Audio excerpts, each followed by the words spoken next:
இன்னைக்கு வந்து பார்த்தீங்கன்னா கோதுமை ரவையில் இன்ஸ்டண்ட்டாக எப்படி தோசை செய்யலாம்னு பார்க்கலாங்க. அதுக்கு மைல்மார்க் கோதுமை ரவை 1 கப் எடுத்துக்கங்க. 1 கப் எடுத்தீங்கன்னா 10 தோசை வரும். ஒரே ஒரு டைம் கழுவிட்டு ஊற வைக்க வேண்டியது இல்லைங்க. அப்போதைக்கப்போ தோசை அரைச்சிக்கலாம். மிக்ஸி ஜாரில் சீரகம், இஞ்சி, பூண்டு, சின்ன வெங்காயம், கருவேப்பிலை, வரமிளகா போட்டு தருதருன்னு அரைச்சி எடுத்துக்கோங்க. நம்ம கழுவின கோதுமை ரவையை வந்துட்டு மிக்ஸி ஜாரில் அப்போதைக்கப்போ போட்டு அரைச்சிக்கலாங்க. உப்பு 1/2 டம்ளர் தண்ணி விட்டு தோசை பதத்துக்கு அரைச்சி எடுத்துக்கோங்க. லைட்டாக தருதருன்னு தாங்க இருக்கும்.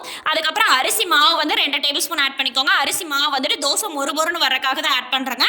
அதுக்கப்புறம் வந்துட்டு நம்ம பெரிய வெங்காயத்தை வந்து போட்டு இந்த மாதிரி அமுத்தி விட்டிங்கன்னா விழுகாது. ஆயில் ஸ்ப்ரே பண்ணி விட்டு நம்ம தோசை வந்து சூப்பராக 5 நிமிஷத்தில் தோசை வந்து சூப்பராக ரெடி ஆயிருங்க. சைட் டிஷ் வந்து சுரக்காய் வந்து முளை வரைச்சி வைக்கிறதுங்க.